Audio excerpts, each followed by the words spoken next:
Awasthi classes में आप सभी प्रतियोगी छात्रों एवं छात्राओं का स्वागत है। मैं आरपी अवस्थी आप सभी विद्यार्थियों को नमस्कार करता हूं। तो संस्कृत व्याकरण में हम पढ़ रहे थे संधि प्रकरण। संधि प्रकरण के अंतर्गत मैं आपको पढ़ा रहा था व्यंजन संधि। पिछले लेक्चर में व्यंजन संधि का पहला प्रकार आपने पढ़ा था इष्टुत्व संधि। आज मैं आपको पढ़ाऊंगा इष्टुत्व संधि। तो आइए पढ़ते हैं इष्टुत्व संधि। देखिए संस्कृत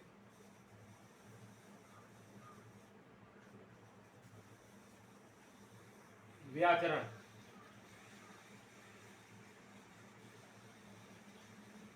हमारा मेन टॉपिक था संधि प्रकरण।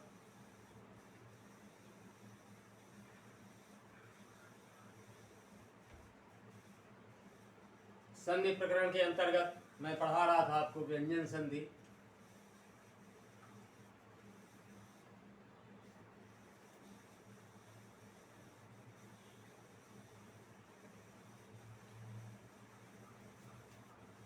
तो व्यंजन संधि का दूसरा भेद आज आपको पढ़ाऊंगा इष्टुत्व संधि।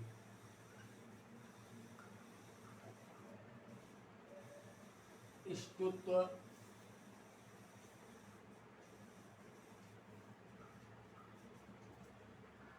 संधि ये मूर्धव्य स्वर रहित सा है। समझ में आया? ये वाला ये अब जब स्वर रहित इसे हम कर देंगे तो ये इस तरह से हो जाएगा इष्टुत्व संधि। समझ में आ गया? अब इसका सूत्र देखिए इष्टुनाष्टु।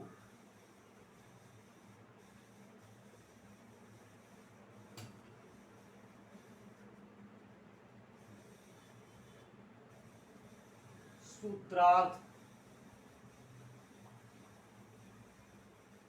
यानी सूत्र का अर्थ क्या है? दंतव्य स्वर रहित सा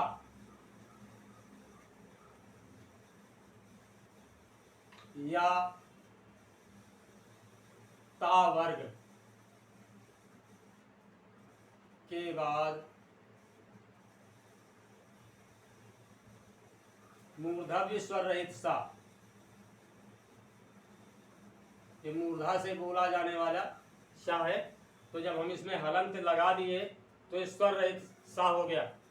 मूर्धव्य सा या टा वर्ग आता है।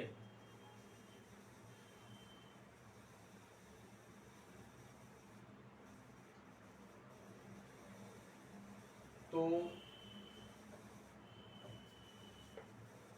दंतव्य स्वर रहित सा का मूर्धव्य स्वर रहित सा तथा ता वर्ग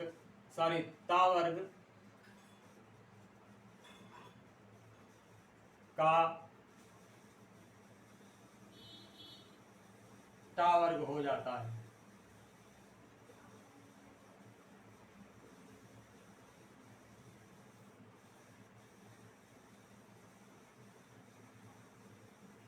समझ में आ गई होगी बात? यानी जब दंतव्य शा के बाद ये मूर्धव्य शा आया हो तो ये मूर्धव्य शा में बदल जाता है, और अगर तावर्ग आया हो तो फिर ये टावर्ग में बदल जाता है। अब इसका नियम देखिए। नियम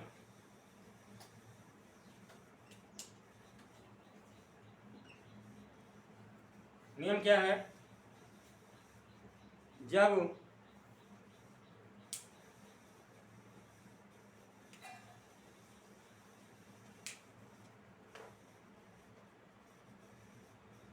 दंतव्य शा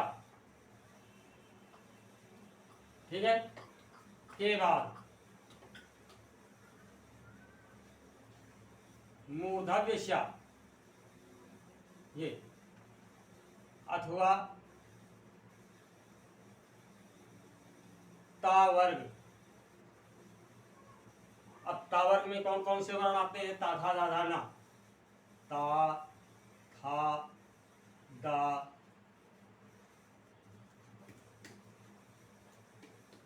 धा ना।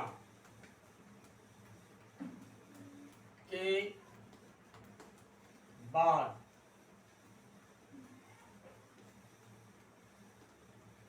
टा वर्ग।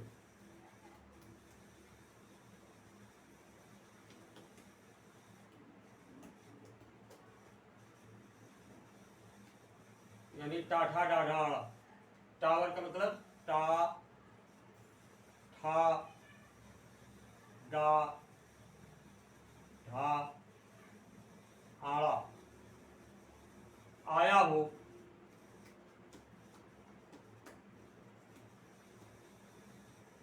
तो दंतव्य शा का मूर्धव्य शा या ता वर्ग का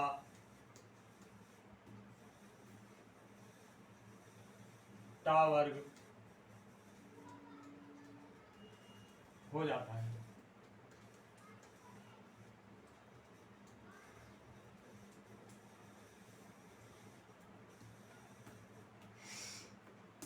समझ में आ गया होगा नियम।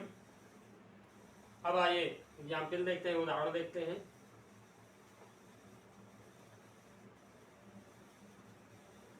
उदाहरण, रामस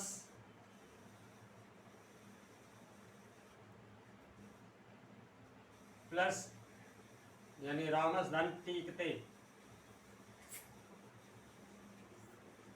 अब आप देख रहे हैं कि ये दंतव्य स्वर रहित सा है, तो ये मूर्धव्य स्वर रहित सा में बदल जाएगा। क्या हो जाएगा?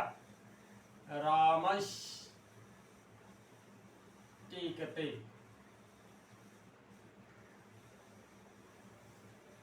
समझ आ गया?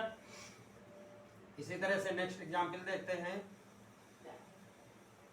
धनुष प्लस टंकारा।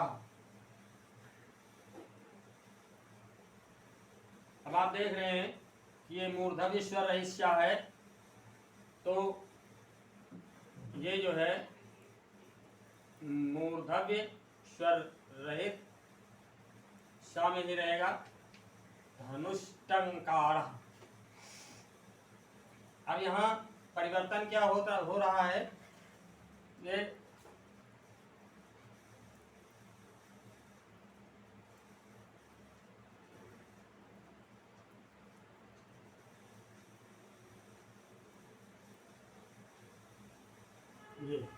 तो आप देख रहे हैं कि ये जो है पांचवें वर्ण में बदल जाएगा।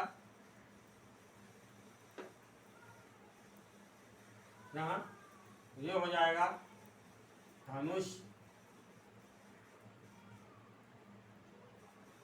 टंकारा।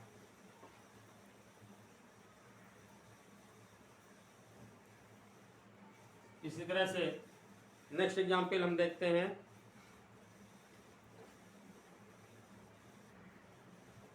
पुष।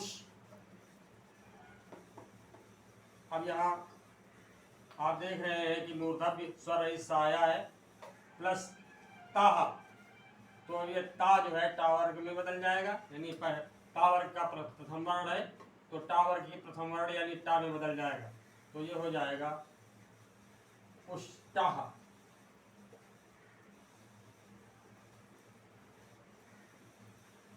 इसी तरह से अगला उदाहरण हम देखते हैं। मत प्लस टीका। अब ये जो ता वर्ग है ये टा वर्ग में बदल जाएगा, ये हो जाएगा मट्टी का।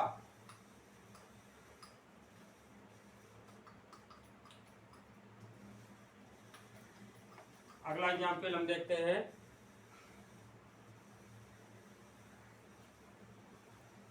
कृष्ण प्लस नह, तो क्या हो जाएगा?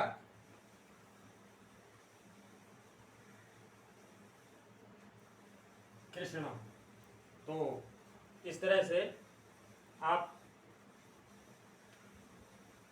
ने समझा ष्टुत्व संधि को, अच्छे से समझ में आ गया होगा।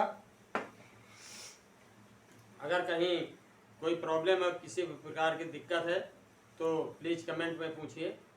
अब हम आगे पढ़ेंगे अगला भेद, तीसरा भेद।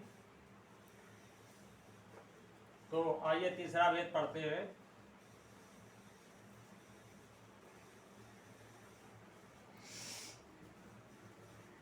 जस्त्व संधि।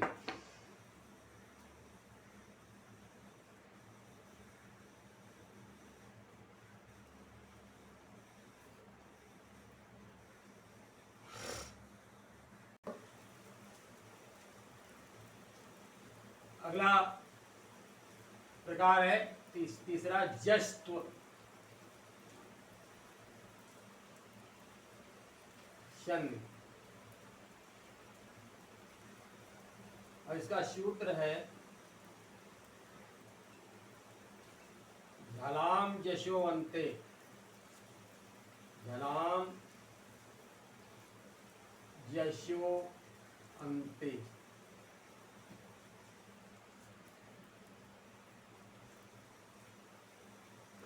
सूत्र का अर्थ क्या है? सूत्रार्थ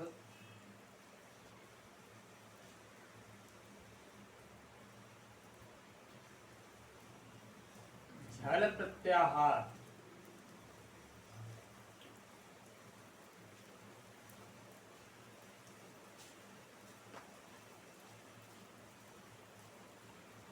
के वर्णों के बाद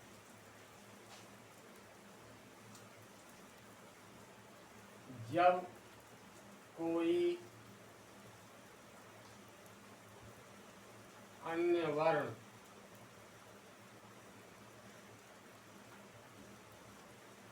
आता है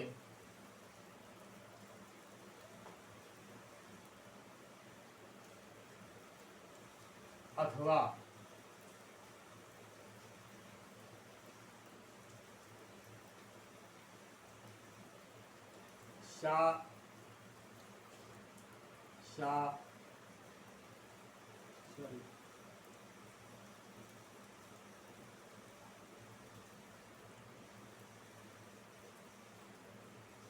ये शा शा शा शाह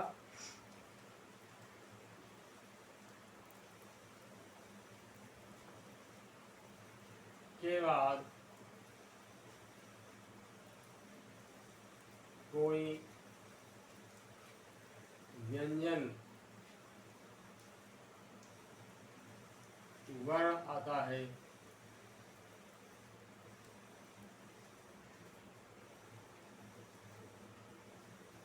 तो यह जश प्रत्याहार के वर्ण में बदल जाता है।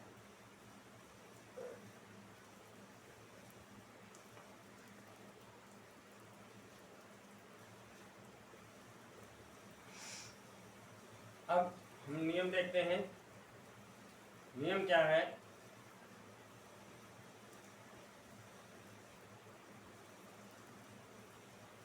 नियम हम पढ़े इसके पहले थोड़ा सा झल प्रत्याहार और जस प्रत्याहार देख लेते हैं।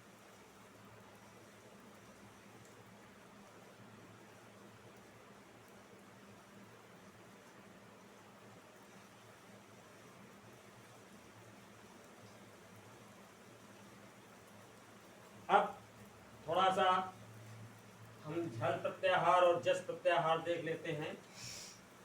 तो हमने आपको पहले पढ़ाया था आयुण, पहला माहेश्वर सूत्र है आयुण, आयुण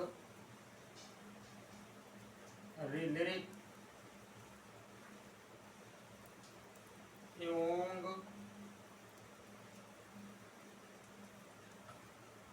अयोज हायवरट लण यमंगणनम।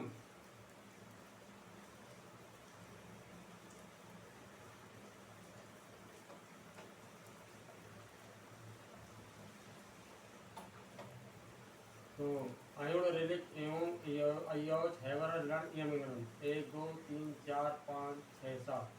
अब आता है झभाई,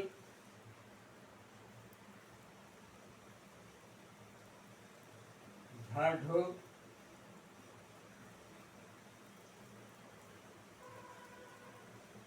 धश, जबगडदस,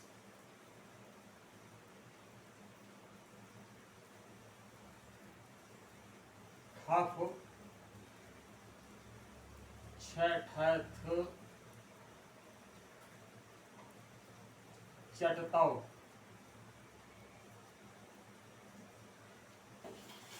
कपाय, शर और हल। तो अब आप देख रहे हैं झल, यानी हम प्रत्याहार जब बनाएंगे तो किसी वर्ण माहेश्वर सूत्र का प्रथम वर्ण, मतलब कोई भी वर्ण ले लेते हैं और किसी भी माहेश्वर सूत्र का अंतिम वर्ण।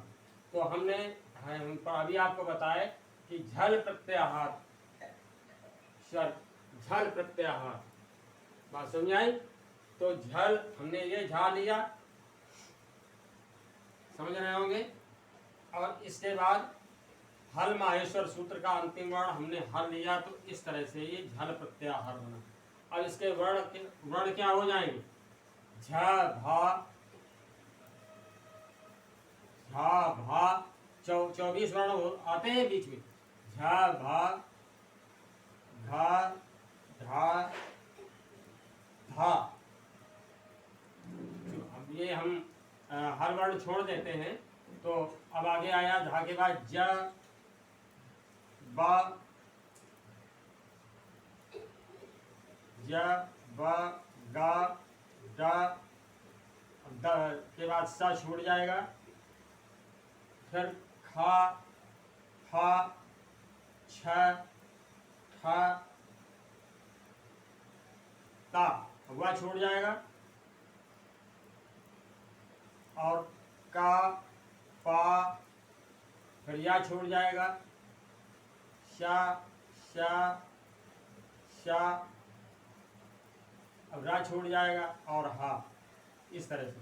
तो आप देख रहे हैं 1 2 3 4 5 6 7 8 9 10 11 12 13 14 15 16 17 18 19 24 वर्ण होते हैं।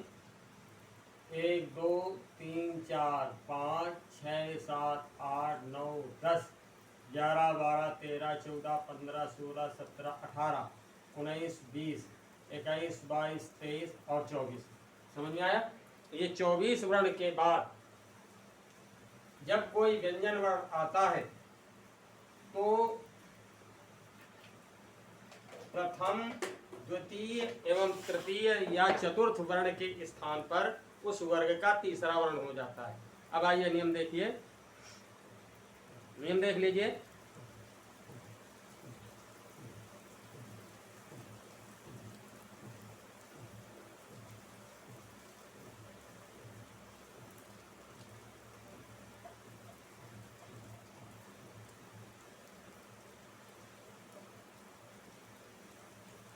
जब झल प्रत्याहार के वर्णों के बाद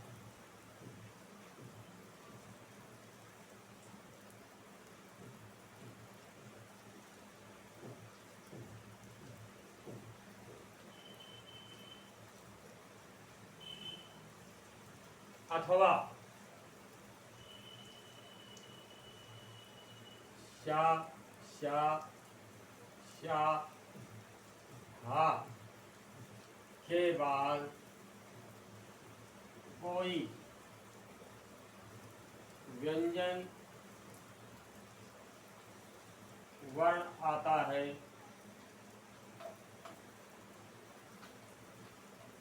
तो यह जश प्रत्याहार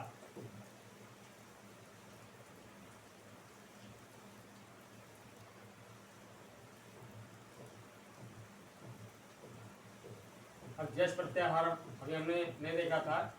तो जब गडदश, जब गडदश खफ छठत चटतो, खफ छठत चटतो, कपाय शशर और हल।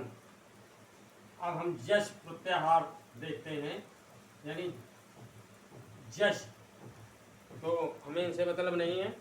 जश प्रत्याहार के जो वर्ण होंगे ज ब ग ड द, तो आप देख रहे हैं कि वर्ग के तीसरे यानी जा जो है चा वर्ण का तीसरा, चा वर्ग का तीसरा वर्ण है, बा जो है पा वर्ग का तीसरा वर्ण है, गा जो है का वर्ग का तीसरा वर्ण है, डा टा वर्ग का तीसरा वर्ण है, और दा ता वर्ग का तीसरा वर्ण है। यानी तो ये वर्ग के तीसरे वर्ण में बदल जाता है।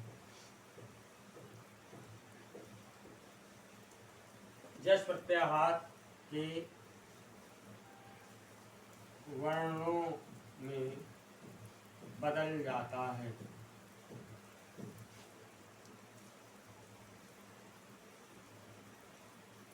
उदाहरण देख लेते हैं।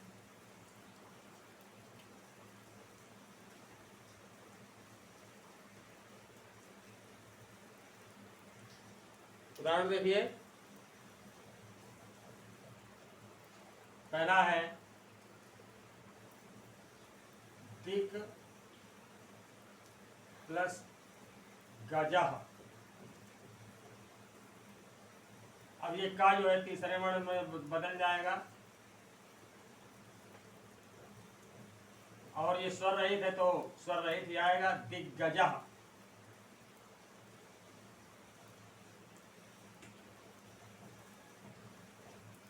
समझ में आ रहा होगा। नेक्स्ट एग्जाम्पल हम देखते हैं।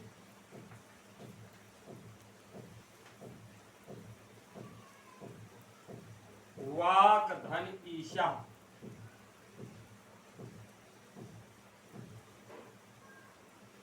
अब यहाँ स्वर आया है। हमने व्यंजन संधि की परिभाषा में बताया था कि जब पूर्व पद के स्वर रहित व्यंजन के बाद कोई स्वर अथवा व्यंजन आता है तो मेल के उपरांत जो है हुआ परिवर्तन जो है या जो दोष उत्पन्न होता है वह व्यंजन संधि कहलाता है। समझ में आ गया होगा। तो ये हो जाएगा वागीशा।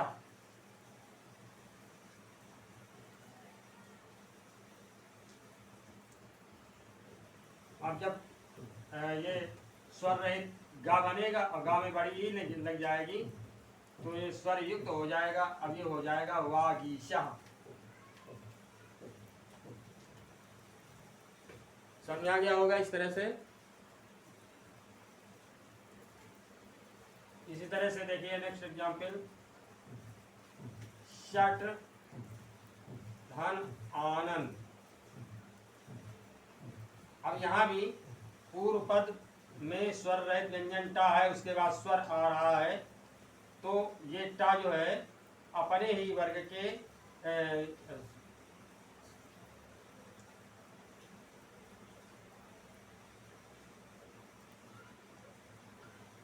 टा यानी तीसरे में बदल जाएगा, टा ठा डा, तो ये हो जाएगा षडानन।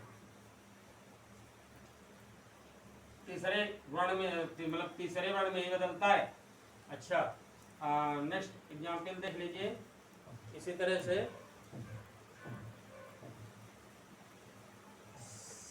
सत प्लस गति, सत प्लस गति ही। अब ये ता तीसरे वर्ण में बदलेगा अपने वर्ग के, तो ता था दा, यानी सद गति। एक और एग्जाम्पल देख लीजिए,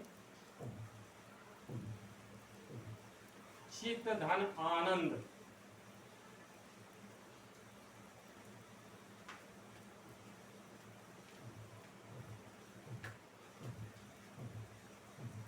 क्या हो जाएगा? ये ता जो है किसमें बदलेगा? बिल्कुल ठीक, दा में, तो ये हो जाएगा चिदानंद।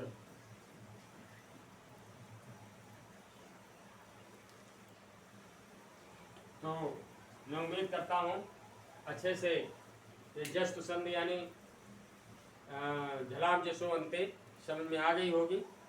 अगर कहीं कोई प्रॉब्लम है, बड़ी सरल है, थोड़ा सा ध्यान दे के पढ़ने की ज़रूरत है। किसी भी तरह कोई प्रॉब्लम है तो प्लीज़ कमेंट में पूछिए, मैं आपको संतुष्ट करूँगा। तो भाई मैं अपने लेक्चर को विरमित करूँ इससे पूर्व आपसे एक अनुरोध, मेरे चैनल अवस्थी चैनल को अवश्य सब्सक्राइब करें, इसे लाइक करें और शेयर करें। तो आपके अच्छे भविष्य का शुभेच्छु मैं आरपी अवस्थी नेक्स्ट लेक्चर में आपके सामने फिर उपस्थित होऊंगा। तब तक के लिए नमस्कार।